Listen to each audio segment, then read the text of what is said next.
Hello mga kakasina! Ako po ulit si Ate Angel ng Kusina ni Angel, and for today's video, gagawa na naman po tayo ng another easy dessert recipe na baka hindi mo pa nagagawa sa iyong kusina, kaya't panoorin mo na ang buong video dahil madali lang po ito. So una, naglagay na tayo dyan ng Menu Magic na buko flavor. Ito po ay 24 grams. So inilagay na natin yan dito sa ating kasirola or sa inyong mga kaldero, kahit ano yan. Basta malalim po dapat yung paglulutuan ninyo. After po noon, maglalagay lang tayo dyan ng 3 cups of water, and siguraduhin po ninyo na hindi pa nakabukas yung apoy sa inyong kalan para hindi po namumuo yung ating jelly powder. Kapag nailagay na natin yung ating water, tunawin lang po natin ng maigi yung ating buko jelly powder. Ayan, tas make sure na hindi pa nakabukas yung apoy sa ating kalan. After po noon, kakailanganin lang natin dito ng 1 can or 370 ml nitong evaporated milk. Maglalagay rin po tayo dito ng condensed milk. Ito po ay 1 can or 380 grams. Ayan. Maglagay na rin po tayo dito at least half teaspoon ng vanilla essence or vanilla extract. Kapag napagsama-sama na po natin yung mga ingredients dito sa ating kasirola, haluin lang po natin ito ng maigi hanggang sa makita po natin na nag-combine na yung ating mga ingredients. So, diba, napaka-konti lang ng ating ingredients, kaya naman pwede mo nang i-save yung ating video o kaya i-share para kapag bare months na o kaya kahit anong klaseng okasyon, pwede mong gawin yung ating dessert recipe na ito. So, kapag napaghalo-halo na natin yan dyan ng maigi, pwede na po nating buksan yung ating apoy sa ating kalan over medium to low heat, and then hihintayin lang po natin na kumulo yung ating mixture. And yes mga kakusina, gusto ko palang i-share sa inyo kung saan ko nabibili itong ating kalan, pati ating itong saucepan na ito, yung pinaglulutuan natin mismo.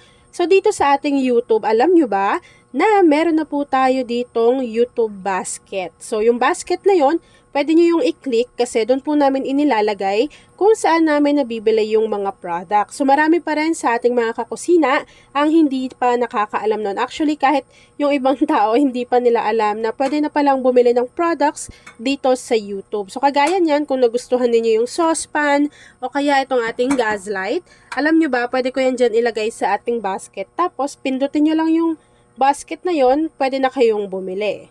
So, paano nga ba natin makikita kung nasaan yung basket na inilalagay ni Ate Angel? Kung sa cellphone kayo nanonood ng ating video, makikita nyo po yung mismong basket na yan. Lilitaw sa inyong screen, dito po siya sa may bandang left side. Pero kung sa TV po kayo nanonood, makikita nyo po yung mga products na inilagay ko sa right side naman po ng ating video. Ayan. So, pwedeng-pwede nyo nang mabili yung mga ginagamit ni Ate nyo Angel, kagaya ng mga ano na yan, jelly powder, itong ating saucepan, pati si gas light. Doon nyo lang yan mabibili kasi doon din po ako bumili ng mga products na iyan. And yes, please don't forget to like and follow yung ating Facebook page, Kusina ni Angel. Kung meron ka ring Instagram, paki-follow na rin ako doon, Kusina ni Angel. At kung isa ka din sa dessert lover, mag-comment ka na dyan sa ating video. I-comment mo yung Hi Angel, and kung taga saan ka nanonood. Dito sa aking lianera, naghiwa lang po ako ng kaong, yung kulay pula, para 'di ba alam nyo naman, kapag pula talagang parang nakakaakit siya sa mata. So hiniwa ko lang yan ng maliliit, tapos inilagay ko dito. Tapos kapag nagawa nyo na yan, at kumulo na yung ating mixture, transfer na natin yun dito. So ayan, i-transfer lang natin yung naluto natin ng mixture dito sa ating lianera na merong kaong. So hinihiwa ko ng maliliit yun, kasi nga, ang pangat naman kung malalaki, parang hirap kagatin. Ayan, so diba, ready na kayo sa easy dessert recipe na pwede nyong ihanda sa kahit anong klaseng okasyon o kaya naman ipang potluck kapag meron kayong mga iba't ibang klaseng okasyon. O sige, sagot ko na yung dessert, pero di nila alam, napakadali nyo lang nagawa yung inyong dessert.